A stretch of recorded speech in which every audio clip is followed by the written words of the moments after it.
Hello, salutations, what it do? It's Dr. Gamer back at you with another Marvel's Avengers video. Hope you guys have been safe and productive. It is once again time for the Marvel's Avengers weekly recap, where I go over all the news from this past week in the Marvel's Avengers community. But before we get into it, make sure you smash that like button. It helps tremendously with the YouTube overlords. And make sure you subscribe and hit the bell icon so you never miss a video. We just hit our latest sub goal, 2,000 subs. Thank you guys so much. To celebrate this Tuesday, I will be doing a stream where I'll be doing an MCU skin giveaway for one of you guys. I'm going to be giving you $20 that you can put towards the marketplace. You can get whatever you want. For more details, check out the end of the video. But without further ado, let's hop right into this one. So as you probably know, Friday was the developer stream and I live streamed it and we watched it together, and honestly, it was not that great. If you remember last week, the dev stream was a lot shorter because they were insisting that they had a hard out. They had a bunch of stuff to do and they couldn't stay long and they couldn't answer a lot of questions. But of course, they somehow managed to show the Black Panther trailer again for some reason. But Phil said that just forward your questions to the mods and they got us next week. So that week came, and while they stayed on longer, we really didn't learn anything. A lot of questions went unanswered, and a lot of the ones that did, basically the answer was, I don't know, we're looking into it, the usual stuff. It was pretty bad. They seemed completely unprepared, unlike I've seen before. But there was some info to glean from this dev stream, so I'll be going over that right now. First off, they addressed some of the bugs. Obviously, not nearly all the bugs that are going on right now, like the enemies not spawning in the floor, all that stuff. But they are working on the defensive buff bug that is causing them to stick around, as well as the bug that causes Roy to appear in the harm room. That's a weird one that someone showed me. And there's also a shield cache being block bug. They are aware of it and they are investigating. So who knows though when those will get fixed. As for the Cosmic Cube, they are making Monica have damage thresholds so you can't one-shot her. For those that don't know, is related to the Pym trick. If you have the Void Tech transponder and you summon Hank Pym, once the shield is down, if he shoots her, she will shrink and fall into the hole, and that will be the end of the mission. I've done this several times on stream. It is very funny, obviously not intended. It's something that slipped right by them. Thor is getting an MCU skin for sure. People were wondering what's going to happen with Thor since only Captain America was dropped this month. And good news and bad news, or potentially all bad news, depending on how it ends up.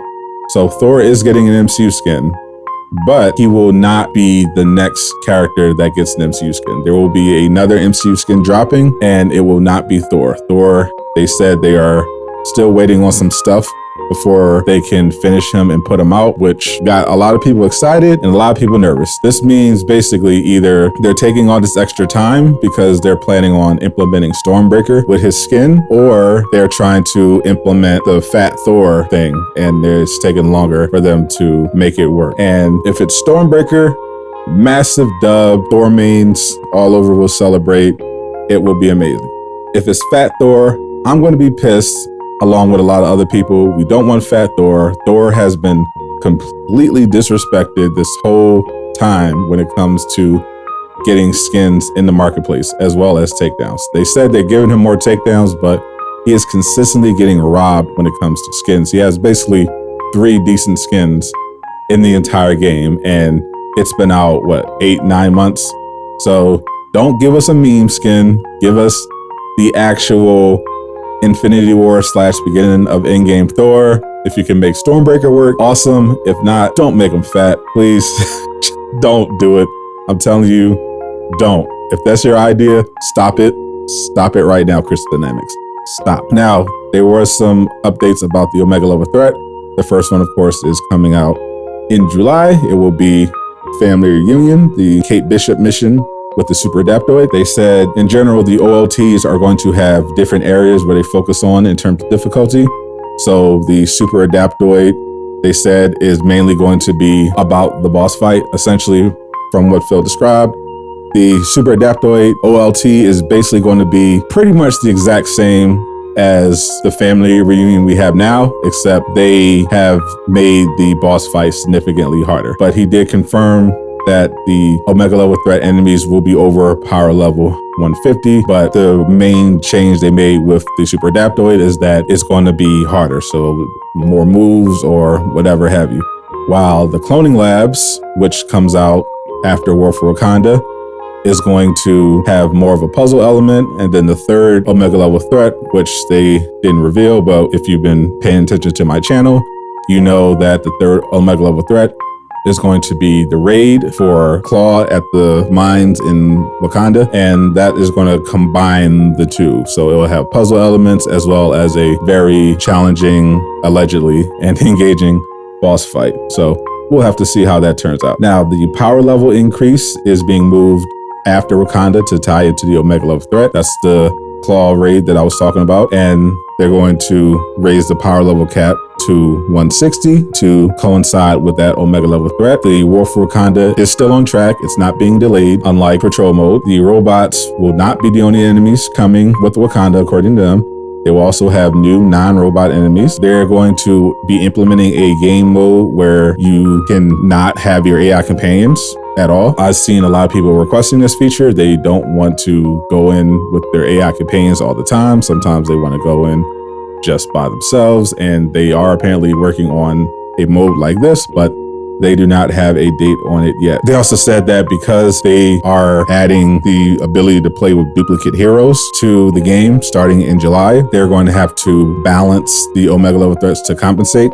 Now, they said that the family reunion is balanced, but the reason why they're pushing the Cloning Labs back is because that hasn't been balanced to accommodate multiples of the same hero. So that's why that's being pushed back to past Wakanda. They were asked about the HUD being disabled. You know, if you don't want to see the particle effects or the heroic meters or anything like that. As you know, a lot of games have this feature. Outriders, for example, you can remove pretty much whatever you want on the HUD display. They understand that we want this feature, but it is not something that they are planning on implementing at all. Spider-Man will be the only exclusive here. From time to time mention the possibility of Xbox potentially getting one, but they shut that one down quick. Spider-Man is the only one. Multiplayer mega hives are going to be harder, and by harder, people were speculating it could be power level 165 or overshields even, but apparently what they meant by harder is that there will be more enemies spawning as well as more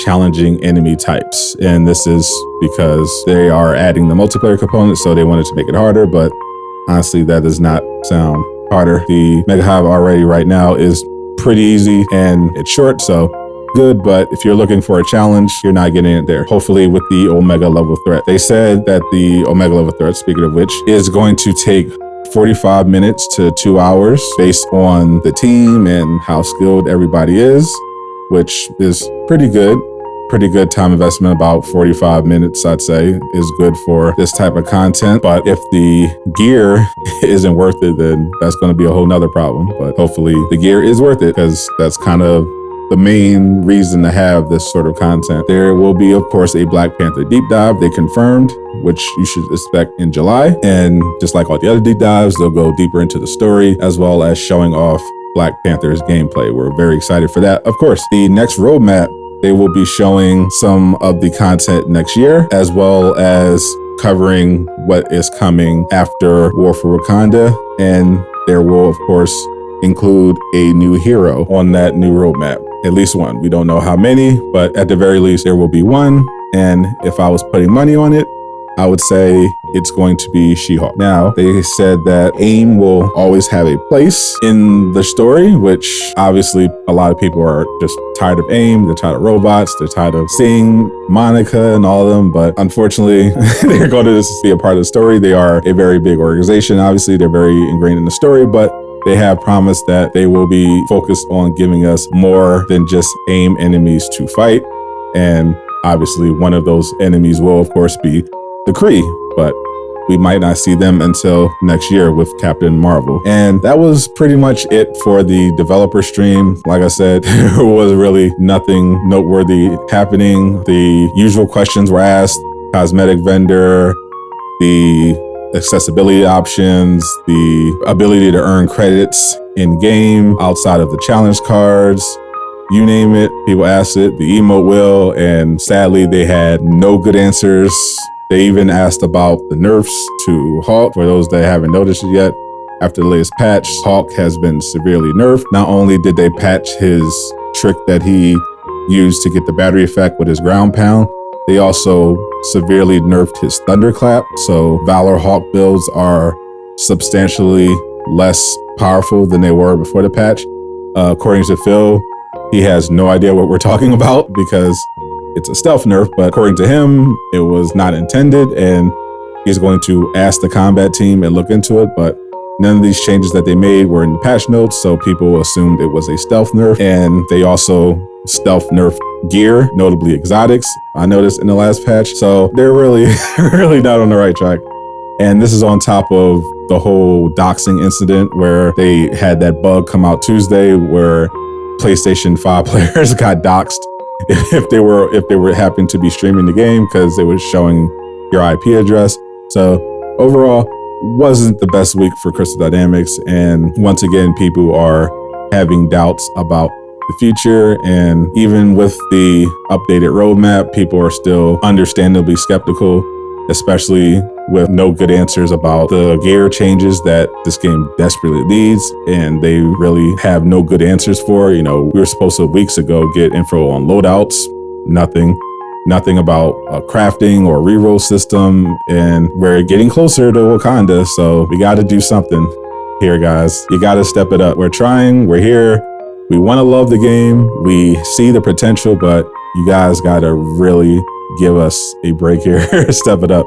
The next time you have a dev stream, please be prepared and do not waste our time. You guys are cool or whatever, but we're not showing up to the dev streams to watch you play on your garbage builds. we're not there for the jokes. We primarily are there for information about the game. And by this point, you should know the most pressing issues that have been unaddressed in many cases for 8 months. So next time you come to the dev stream, you know what you're going to get asked. You need to be prepared. Do not show up again and have nothing to say except, I don't know. That's just not acceptable. So here's hoping that the next dev stream is significantly better. We don't know when the Omega level threat is dropping, but based on what Andy was saying, it's probably not going to be within the first 2 weeks of July. So probably looking at the middle towards the end-ish, I guess around maybe the 20th, you should look for it. And that's probably around the time we'll get an MCU skin. So that's all. Thank you once again. If you haven't already, hit that like button and subscribe to the channel. Also, if you want to support, I have merch available. The link will be the top one in the description. And if you want to enter the giveaway, all you have to do is be subscribed to me on YouTube and follow me on Twitter. The link will be in the description as well. If you do that, you will automatically be entered and you will have a chance to win that $20 that you can put towards any cosmetic that you would like. I'm Sadat the Gamer, signing off.